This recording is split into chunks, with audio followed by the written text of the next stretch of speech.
कहते हैं ओम नमः पुराणे परमात्मने कलियुगे प्रथम चरणे आर्यावर्ते जम्बू द्वीपे भारत खंडे कश्यप गोत्रे यमुक नामे यमुक नक्षत्रे दासोहं। यही मंत्र पढ़ करके शुरू करता है। तो कहता है जितने भी लोग हैं सब हमारे दास हैं, गुलाम है, हमारी सेवा करे हैं, सेवा करे वाले। हम लोग जम्बू द्वीप से होते हुए आए यहाँ पर। और यहाँ जितना लोग हैं कश्यप लोग हैं, कश्यप के गोत्र के लोग हैं। भारत में एक राजा हुए थे, उस राजा का नाम था कश्यप। कश्यप राजा के 3 रानियां थी। पहली रानी का नाम था दिति, और दूसरी रानी का नाम था धनु, और तीसरी रानी का नाम था कद्रु। तो दिति से दैत्य वंश चालू हुआ, धनु से दानव वंश, और कद्रु से नाग वंश। तो एक रानी कथा बताऊंगा, वो खाली मंत्रिक पूजा की मूल बात क्या है उसमें। तो महारानी जो दिति थी, उनके 2 पुत्र पैदा हुए थे और एक पुत्री। पुत्र का नाम था हिरण्यकश्यप और हिरण्याक्ष, और पुत्री का नाम था रेणुका। रेणुका 2 नामों से जानी जाती थी। दूसरा नाम उसका था होलिका। रेणुका और होलिका एक ही थी वो। ये हिरण्यकश्यप की बहन थी। तो राजा कश्यप जो थे, महाप्रतापी राजा पूरे भारत के, अपने दोनों पुत्र को, हिरण्यकश्यप और हिरण्याक्ष को, आज की जो मौके पर हरदोई शहर है, वहां का राजा का रियासत दे दिया कि आप वहां की देखभाल करो। तो हरदोई में राजा हिरण्यकश्यप, हिरण्याक्ष और अपनी बहन के साथ वहां पर राज करने लगे। जिस समय राजा हिरण्यकश्यप वहां रहते थे, उस समय भारत में, हमारे देश में कुछ आक्रांताकारी आए, आक्रमणकारी आए। उनका एक कबीला आया, मध्य एशिया से चला, और मध्य एशिया जब चला तो मध्य एशिया से भारत में आने के लिए वो लोग घोड़ा और बकरी चराते हुए आए थे यहाँ पर। इनका कबीला वहां से चला। तो मध्य एशिया से भारत में आने के लिए कोई रास्ता नहीं थी, ना उस समय हवाई जहाज चलती, ना कोई ट्रेन चलती थी, केवल पानी का रास्ता है। पानी के मार्ग से चले ये लोग, और पानी के मार्ग से जब चले वहां से, तो कैसे चले, पानी से कैसे भाई, बड़ी बड़ी नदियां थी, बड़े बड़े सागर जैसे, तो कैसे आए। तो भागवत में कथा आती है कि भगवान विष्णु जो थे, मत्स्य अवतार लिए थे, कूर्मा अवतार, ये कश्यपा अवतार।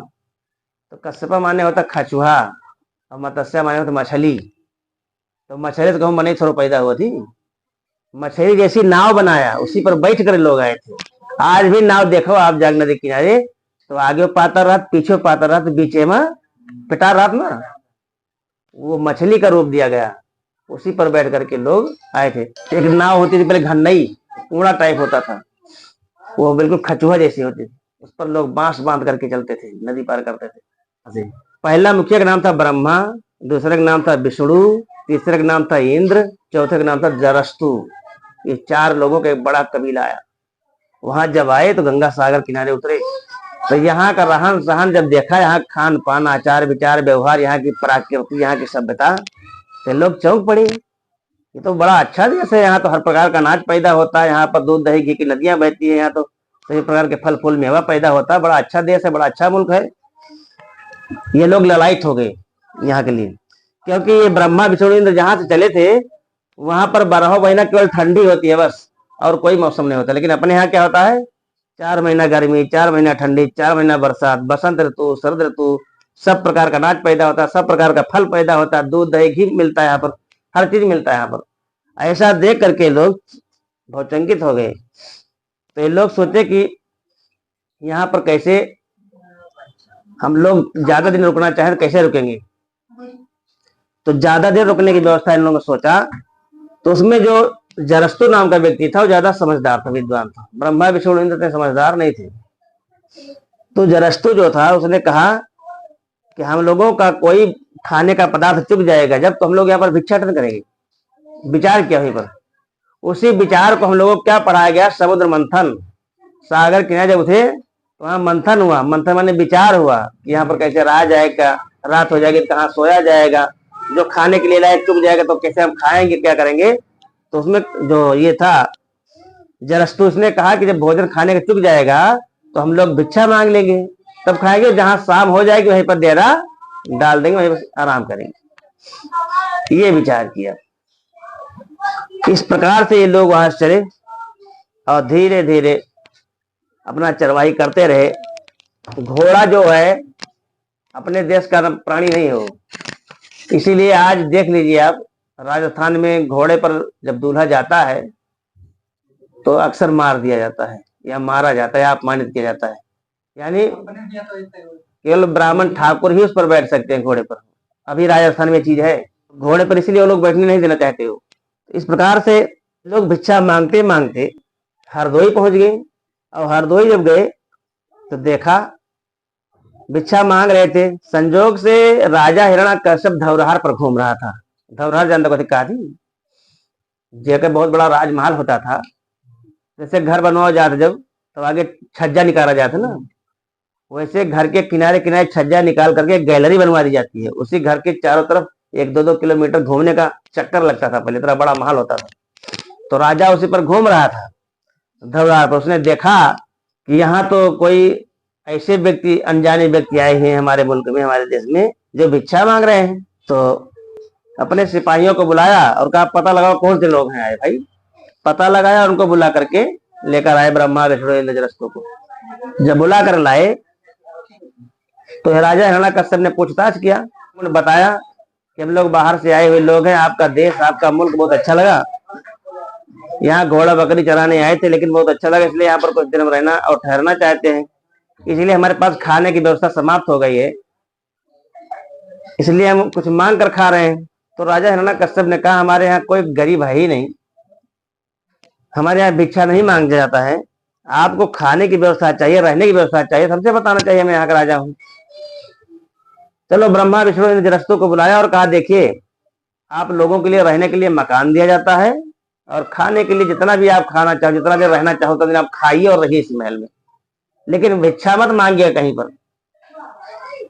तो भाई जेका फ्री में खाए मिल जाए, फ्री में रहने के लिए व्यवस्था मिल जाए, तो क्या जरूरत भाई, आराम से रहने को मिल गया, खाने को मिल गया, अपना घूमते टहलते सारा दिन बकरी घोड़ा चराते और आराम से जीवन यापन करने लगे। तो हिरण्याकश्यप एक पुत्र पैदा हुआ था, इसका नाम था प्रहलाद।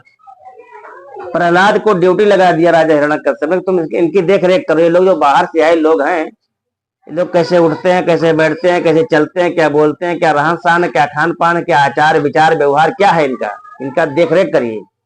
किस कारण ये केवल बकरी घोड़ा चराने आए, कोई और कारण है? तो प्रहलाद की ड्यूटी लगा दी गई। प्रहलाद वहां देख रेख में था। तो प्रहलाद क्या देखता है इनको रोजाना, जब ब्रह्मा विष्णु इंद्रजरस्तु जब खाना खाने बैठते थे ना, तो एक पेय पदार्थ निकालते उसको पीते थे, उसके बाद तब खाना खाते थे। तो प्रहलाद एक दिन देखा, 2 दिन देखा, 3 दिन देखा, नहीं रहा गया। उसे पूछा भाई कि आप लोग जब जब खाना खाते हो, भोजन करते हो, तो कुछ ना कुछ पीते हो, क्या चीज पीते हो? तो इन लोगों ने कहा कि हम लोग सोमरस पीते हैं। अब सोमरस क्या चीज है, क्या जानेंगे, कोई जानता है सोमरस क्या है? लेकिन वाल्मीकि रामायण पढ़ेंगे आप, ऐतरेय ब्राह्मण पुराण पढ़ेंगे, गोपथ ब्राह्मण पुराण पढ़ेंगे, यानी 4 वेद 6 7 18 पुराण 54 स्मृति जब पढ़ेंगे तो उसमें सोमरस लिखा मिलेगा कि देवता लोग क्या पीते थे, सोमरस पीते थे। सुर क्या पीते थे, सोमरस पीते थे, सुरा पीते थे।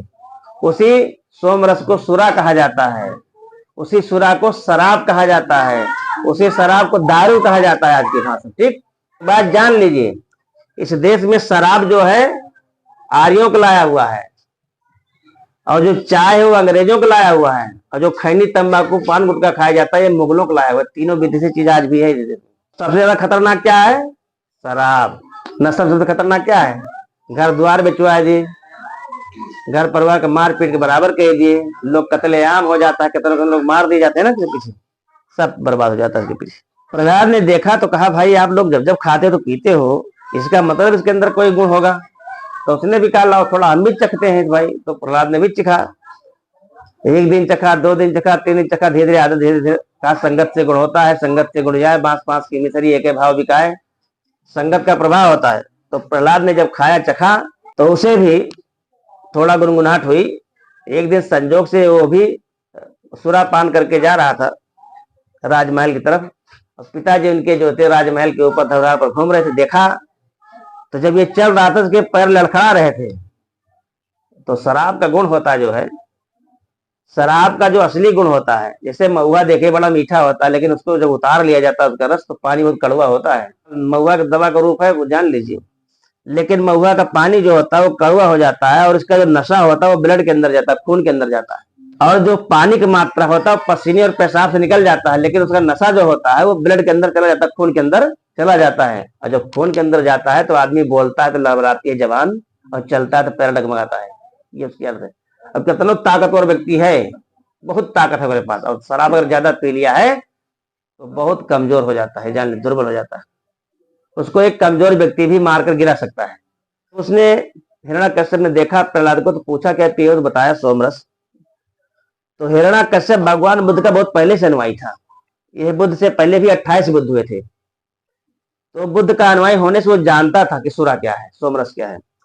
उसने तुरंत रोक लगाई प्रहलाद को कि सुरापान ना करो, नहीं आने वाले समय में तुम हमारे एक अकेले पुत्र हो और तुम्हारा ये राजपाट कोई दूसरा राजा छीन लेगा, तुम कहीं की नहीं रहोगी, सब चला जाएगा।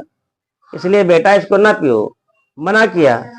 मना करने के बावजूद भी प्रहलाद ने नहीं माना। वो पीता रहा पीता रहा। जब राजा बहुत परेशान हो गए समझाते समझाते, तो अपनी महारानी से कहा कि तुम्हारे एक अकेला पुत्र है, तुम ही समझाओ। तो उसकी माँ ने भी बहुत समझाया। समझाने के बाद भी प्रहलाद जब नहीं माना, तो प्रहलाद को राजा हिरण्याकश्यप ने अपने राजमहल से निकाल दिया कि जाओ तुम वही राजमहल में रहो जहां पर वो आर्य लोग रहते हैं। तो वहीं जाकर रहने लगा वो, अब अपना मस्त रहने लगा। तो जब वहां रह रहा था सबके बीच में, ब्रह्मा विष्णु इंद्र के बीच में, तो इधर जो उसकी बुआ थी प्रहलाद की, हिरण्याकश्यप की बहन और प्रहलाद की बुआ, जिसको मैं कह रहा था रेणुका, दूसरा नाम होलिका, ये रोजाना चोरी चोरी खाना लेकर देने जाती थी प्रहलाद को, रोज खाना देने जाती थी। एक दिन संजोग इतना बढ़िया बना कि जब वैशाख पूर्णमासी आई, तो वैशाख पूर्णमासी को हिरण्याकश्यप जो था बुद्ध पूर्णिमा मनाता था, 13वीं पूर्णिमा। तो बुद्ध पूर्णिमा मनाने से पूरे नगर में जो प्रजा होती थी सबको पांचों मेवा की खीर खिलाता था, और जो प्रजा में कमजोर और गरीब होते थे उनको सोना चांदी बांटता था, वो लुटाता था खूब। उस दिन भी बढ़िया त्योहार और पर्व मनाता था बुद्ध पूर्णिमा। और बुद्ध पूर्णिमा मनाने में सब खुशियों में खूब नाचते गाते थे लोग, खूब मगन होते थे। गरीबों को सोना चांदी हीरा मोती बांटा जाता था।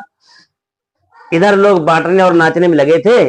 और इधर जब शाम हुई तो रेणुका जो थी सोने के कटोरे में खीर भरा और प्रहलाद को देने चली गई।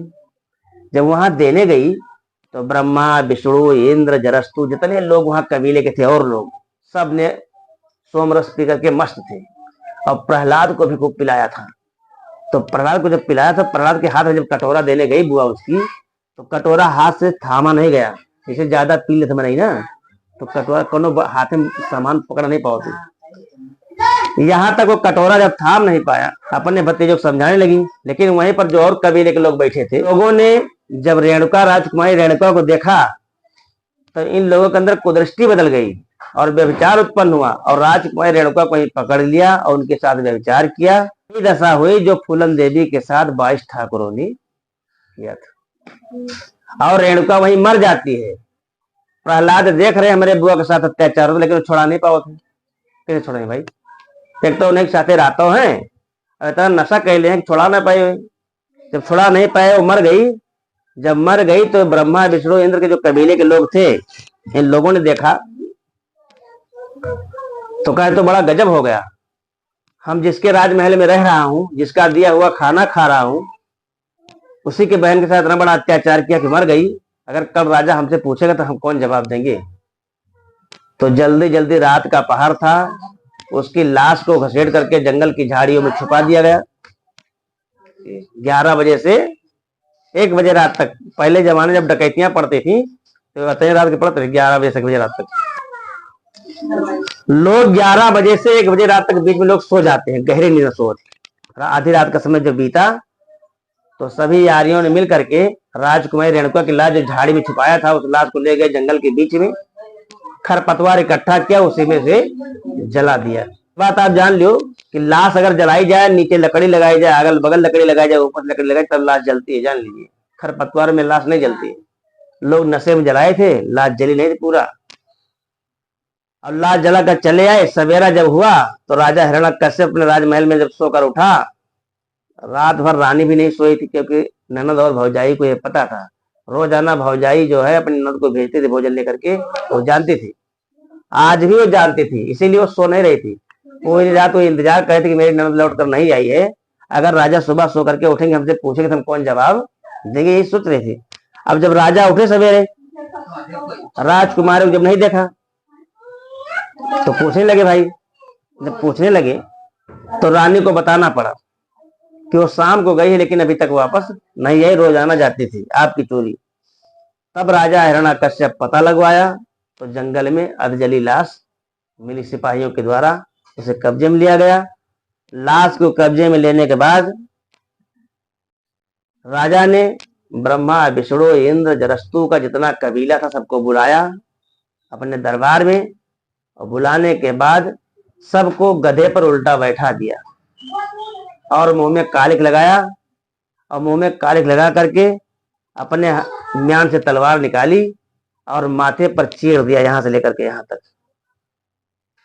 चीर दिया कि आज के बाद ये कायर लोग, यानी ये कायर लोग जो है दोबारा अगर मेरे नगर में वापस भी लौट करके आएंगे, ये दाग कभी जाने वाला नहीं, ये दूर से ही पहचान में आ जाएंगे कि ये लोग छलिया हैं, ये लोग कायर लोग हैं, ये लोग अबीर हैं। अबीर का मतलब कायर होता है। यहाँ के लोग वीर थे लेकिन जो बाहर से आए लोग थे अबीर थे, यानी कायर थे, ये कायर लोग हैं। और गधे बैठा करके नगर से निकालने काम किया तो वहां की प्रजा जो थी बड़े क्रोध में थी कि राजा ने तनिक भर दंड नहीं दिया, खाली माथे पर चीरा दिया और गधे पे उल्टा बैठा, मुंह में कालिक लगाया। लेकिन प्रजा ने कहा हम लोग छोड़ेंगे नहीं।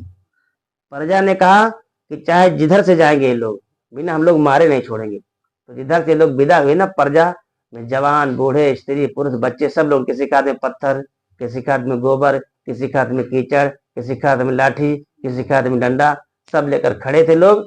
जिधर से लोग निकले उधर ये मारे गए और मार मार करके इनको नगर से बाहर किया गया। प्रहलाद भी चला गया क्योंकि प्रहलाद की हिम्मत नहीं थी कि अपने पिता के दरबार वापस चला जाए, क्योंकि उसे जवाब देना पड़ता। विष्णु ने कहा कि प्रहलाद तुम काहे चले आए हो, तुम अपने नगर काहे नहीं वापस गए भाई, तुम अपने नगर वापस जाइए। तो कहा मैं कौन मुंह लेकर के जाऊंगा, पिता हमारे अगर पूछने लगेंगे कि तुम अपनी बुआ की रक्षा क्यों नहीं कर पाए तो हम कौन सा जवाब दूंगा। तो ब्रह्मा, विष्णु, इंद्र ने कहा देखिए ये तुम आज चले जाओगे अपने पिता के सामने, जो कुछ कहेंगे उसको आपको सहन करना पड़ेगा, उनसे क्षमा याचना, विनती प्रार्थना करना, और आज के बाद सुरापान जो कर उसको छोड़ दीजिए। आने वाले समय में जिस दिन तुम राजा बनोगे उस नगर के, उस दिन हम वापस आपके यहाँ आएंगे, अन्यथा मैं आपके नगर में दोबारा वापस आने वाला नहीं हूँ। पहले अक्सर आपने सुना होगा बेटा पुत्र जो होता था हमेशा राजा बनने की इच्छा रखता था। अक्सर कहानी में सुना होगा कौन कौन बाप का मार के बेटा राजा बनते थे। प्रहलाद ने कहा मैं जानता हूं कि मैं राजा बनूंगा, लेकिन हमारे अपने पिता के रहते हुए मैं कभी राजा नहीं बन सकता हूं, क्योंकि मेरा पिता कोई साधारण व्यक्ति नहीं है, क्योंकि मैं उसके बल को जानता हूं, उसकी शक्ति को जानता हूं, जिसके लिए इतना वर्णन किया जाता है कि ना रात में मरेगा, ना दिन में मरेगा, ना धरती में मरेगा, ना आसमान में मरेगा, ना अस्त्र से मरेगा, ना शस्त्र से मरेगा, ना इंसान मार पाए, ना जानवर मार पाए, ना घर के अंदर मरेगा, घर के बाहर मरेगा। इतना वो ताकतवर था, इतनी उसके कीर्ति और उसके ताकत का वर्णन किया गया है कि लोग उससे भय खाते थे, हिरण्यकश्यप से। शुरू ने कहा कि इसकी फिक्र मत करिए, मैं राजा तुम्हें बना कर छोड़ूंगा, केवल मेरे बताए हुए रास्ते पर चलते रहो, बस जैसा मैं कहता हूं वैसा आप करो।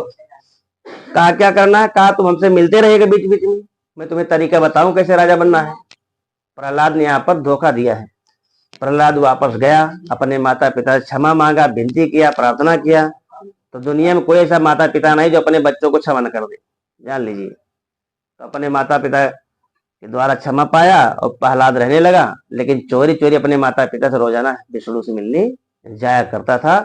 और वहां से मिलते मिलते 1 साल का दिन बीत गया। जब फाल्गुन महीना लगा, जिस दिन को पूर्णमासी कहा जाता है, जिस दिन होली जलाई जाती है और दूसरे दिन चैत लग जाता है, जिस दिन होली मनाई जाती है, तो उस दिन पूर्णमासी के दिन चंद्रमा पूरे आकाश में खिलती है और दिन में रात होती है। सबसे अच्छी रात फाल्गुन के पूर्णमासी को होता है, जान लीजिए। आर्यों ने कहा, ब्रह्मा, विष्णु, इंद्र ने कहा मैं आज आपके नगर में प्रवेश करूंगा प्रहलाद, और सवेरा होते होते मैं तुम्हें राजा बना दूंगा। लेकिन एक काम करना पड़ेगा, जो तुम्हारे रियासत का पहला गेट है, पहला किला का जो दरवाजा है, उस दरवाजे का कुंडा खोल करके रखिएगा, फिर सवेरे मैं तुम्हें राजा बना दूंगा। प्रहलाद ने कहा ठीक है। प्रहलाद ने पहले से तैयारी करके रखा था, कुंडा खोल करके रखा था। आधी रात को ब्रह्मा विष्णु इंद्र अपने कबीले के साथ राजमहल पर आक्रमण किया। जब हिरण्यकश्यप अपने सिपाहियों के साथ अपने प्रजा के साथ सो रहा था, सोती रात में उसकी हत्या कर दी गई, मार दिया गया। और मारने के बाद दूसरे दिन प्रहलाद को राजा बना दिया गया। अब इसी में आप जान लीजिए, जो आज चंदन लगाते लोग माथे के ऊपर, चंदन लगाने का मतलब यही होता है कि उन्होंने अपने दाग को छुपाया है, ये मतलब होता है। जो चंदन, जितने भी देवी देवता चंदन लगाए होंगे यहाँ पर, जितने आज भक्ति दिखा करके चंदन लगाते हैं, वो चंदन लगाने का मतलब यही होता है कि ब्रह्मा विष्णु इंद्र को यहाँ पर चीरा गया था हिरण्यकश्यप द्वारा। अवीरता और कायरता का चिन्ह अंकित किया गया था। उस कायरता को छुपाने के लिए यह चंदन लगाते हैं लोग। और वही अबीर, जिसको आज अबीर कहा जाता है, अबीर बन गया है, ठीक। और जो कीचड़ पानी वाली बात आई, वही होली जो खेला जाता है, वही आज अपने यहाँ कीचड़ पानी लोग खेलते हैं। आप मथुरा में चले जाओ, लाठी से होली खेला जाता है। वहां की औरतें कम से कम एक मर्द को 5 लाठी मारती हैं, तब होली मानी जाती। मथुरा में, गोकुल में ये हाल है। आज उसी को होली का रूप दे दिया गया है। हमारे महापुरुषों की हत्या की गई, हमारी ही घर की माँ बहन बेटियों को जिंदा जला दिया गया, होली के नाम पर इसे होलिका कह दिया गया। उसी को हम लोग मानते हैं और बड़ी खुशी में हम लोग गुजिया और पूड़ी खाते हैं। इस प्रकार से यहाँ पर जब प्रहलाद को राजा बना दिया गया, तो इस देश में और राजा थे। राजा जालंधर, राजा रक्तबीज, राजा मधुकैटभ, राजा रंभासुर, ये सब बड़े बलवान राजा थे। इन लोगों को पता लगा कि हिरण्यकश्यप की हत्या हो गई, मारा गया और प्रहलाद को राजा बना दिया गया, लेकिन हम लोगों को निमंत्रण नहीं दिया गया, बुलाया नहीं गया किसी भी कार्य में। मिट्टी में नहीं बुलाया गया उधर, इधर जब वो राजा बनाया गया, मुकुट पहना गया, फिर भी नहीं बुलाया गया। तो कारण क्या है भाई? इन लोगों ने अपना अपना गुप्तचर भेजा। पता लगाओ कारण क्या है। जब गुप्तचर लोग आए, यानी सीआईडी लोग जब आए, तो पता लगा कि यहाँ पर आ रहे लोगों ने अपना कबीला लेकर के आए हैं, इन लोगों ने धोखा देकर के सारा कार्य किया है। तब राजा जालंधर अपनी सेना लेकर के, रक्तबीज अपनी सेना लेकर के, मधुकैटभ अपनी सेना लेकर के, रंभासुर अपनी सेना लेकर के आक्रमण किया देवताओं के ऊपर। और ये भयंकर लड़ाई हुई भारत में, जिस लड़ाई को कहा जाता है देवासुर संग्राम।